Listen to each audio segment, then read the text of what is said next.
Morning student, आशा है कि आप सब अच्छे होंगे। कक्षा 9 अभ्यास 1.1।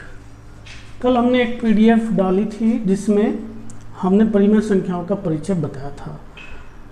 हमें पूरी आशा है कि आपने वो अच्छे से पढ़ ली होगी और कॉपी में नोट कर ली होगी। तो एक नोट लिखा है स्टूडेंट, किन्हीं भी दो परिमेय संख्याओं के बीच असंख्य परिमेय संख्याएं होती हैं। मान लीजिए दो संख्याएं आपने ले ली, मान लीजिए एक संख्या आपने एक ले ली और एक ले ली दो, इनके बीच में कितनी परिमेय संख्या हो सकती हैं? तो स्टूडेंट इनके बीच में असंख्य परिमेय संख्या हो सकती हैं। देखिए, जैसे हम इन दोनों को हाफ कर दे तो 1/2 एक परिमेय संख्या हो गई, और फिर इन दोनों का हाफ कर दे तो यहाँ कितनी हो जाएगी स्टूडेंट? ये हो जाएगी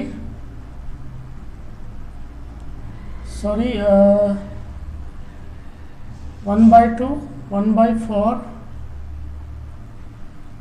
फोर्थ पार्ट हो गया ना स्टूडेंट ये इसका, और ये हो जाएगा 3/4। तो इसी तरह से कितने पार्ट हो सकते हैं? अब इन दोनों का आधा कर दीजिए, फिर इन दोनों का आधा, तो इसी तरह से असंख्य परिमेय संख्याएं हो सकती हैं। ठीक है ना स्टूडेंट? तो दो परिमेय संख्याओं के बीच अपरिमेय संख्याएं हो सकती हैं। किन्हीं भी दो संख्याओं के बीच असंख्य अपरिमेय संख्याएं होती हैं। ठीक है स्टूडेंट? तो देखते हैं क्वेश्चन नंबर 1, क्या शून्य एक परिमेय संख्या है? हमसे पहला प्रश्न जो किया गया है वो ये है, क्या शून्य एक परिमेय संख्या है? फिर इसी क्वेश्चन को आगे बढ़ाते हुए, क्या इसे p/q के रूप में लिखा जा सकता है जहां p व q पूर्णांक है और q नॉट इक्वल टू 0? तो इसका आंसर है स्टूडेंट हाँ, शून्य एक परिमेय संख्या है।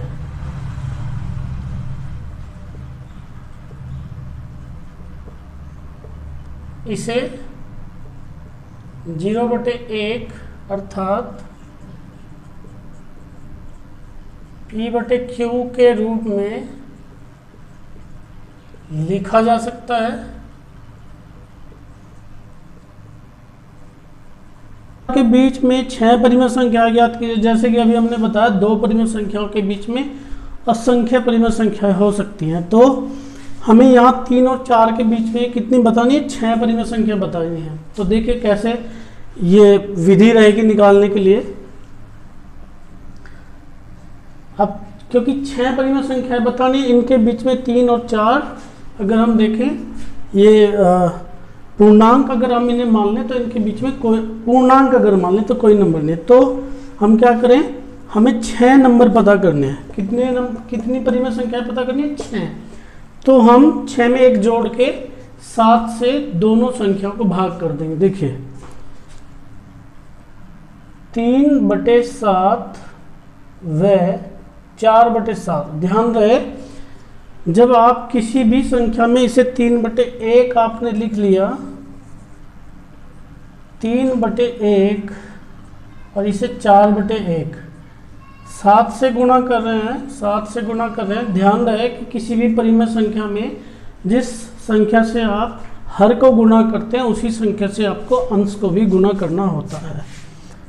7 × 7, तो ये हो गया 7 या 21/7 व 7 28/7 के मध्य 6 परिमेय संख्याएं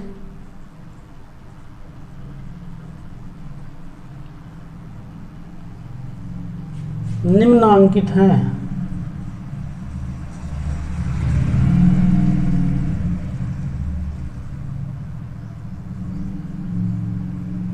कौन कौन सी? इनके बीच में 21 के बाद में 22, 22/7, 23/7, 23 के बाद में 24/7, 25/7, 26/7 और 27/7। तो ये इनके बीच में परिमेय संख्या हो जाएंगी। ये आसान सा तरीका है स्टूडेंट। चलिए देखते हैं क्वेश्चन नंबर 3। 3/5 व 4/5 के बीच 5 परिमेय संख्या है। जो तरीका यहाँ बताया, अंश और हर को हमने किससे गुना किया है, जो हमें जितनी परिमेय संख्याएं चाहिए, हमें चाहिए थी 7, 7 में 1 जोड़ के अंश और हर को गुणा कर देते हैं। ऐसे जैसे हमें यहाँ चाहिए 5 परिमेय संख्या इनके बीच में, तो 5 में 1 जोड़ के अंश और हर को हम गुणा कर लेंगे। देखिए जैसे 3/5, तो 5 में 1 जोड़ के 6 हो जाएगा, 6 से गुणा कर लीजिए अंश और हर में, वह 4 गुना 6/5 गुना 6, तो ये हो गया 3 छंग 18, 5 छंग 30 व 4 छंग 24 और 5 छंग 30 के मध्य के बीच 5 परिमेय संख्याएं, परिमेय संख्याएं निम्न है। कौन कौन सी हो जाएंगी संख्याएं? 18 के बाद में 19/30, 19 के बाद में 20/30, फिर 21/30, 22/30 और 23/30। चलिए स्टूडेंट देखते हैं क्वेश्चन नंबर 4।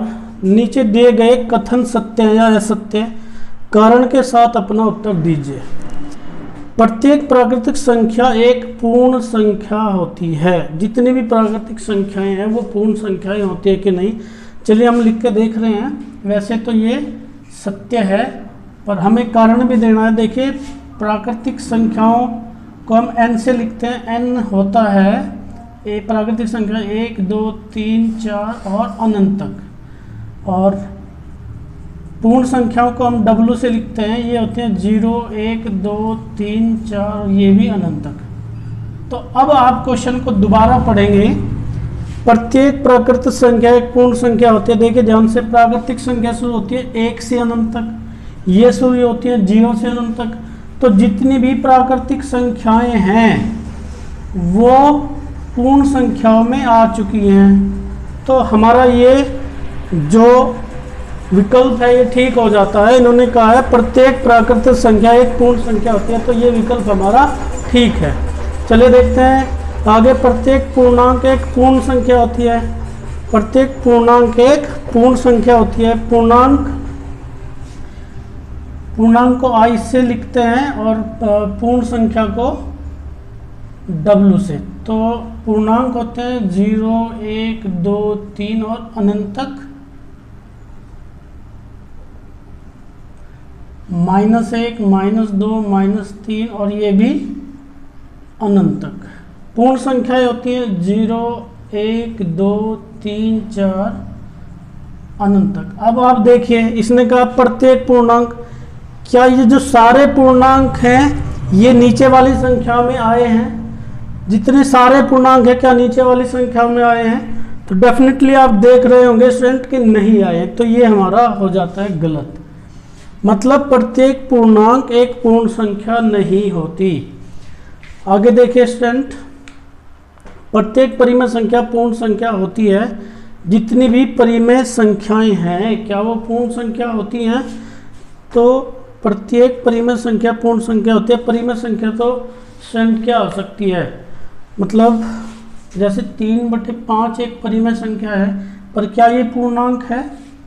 ये तो पूर्णांक नहीं है, ये तो क्या आएगा? दशमलव में आएगा, भिन्न है ये एक, तो ये भी हमारा गलत हो गया। तो हमारा पहला ठीक है और दोनों बाकी के दोनों जो विकल्प हैं वो पहला ठीक है, बाकी दोनों विकल्प हमारे गलत हैं। प्रत्येक पूर्णांक पूर्ण संख्या नहीं है और प्रत्येक परिमेय संख्या भी पूर्ण संख्या नहीं है। ओके स्टूडेंट, आज के लिए इतने रखते हैं, मिलते हैं कल नेक्स्ट वीडियो में।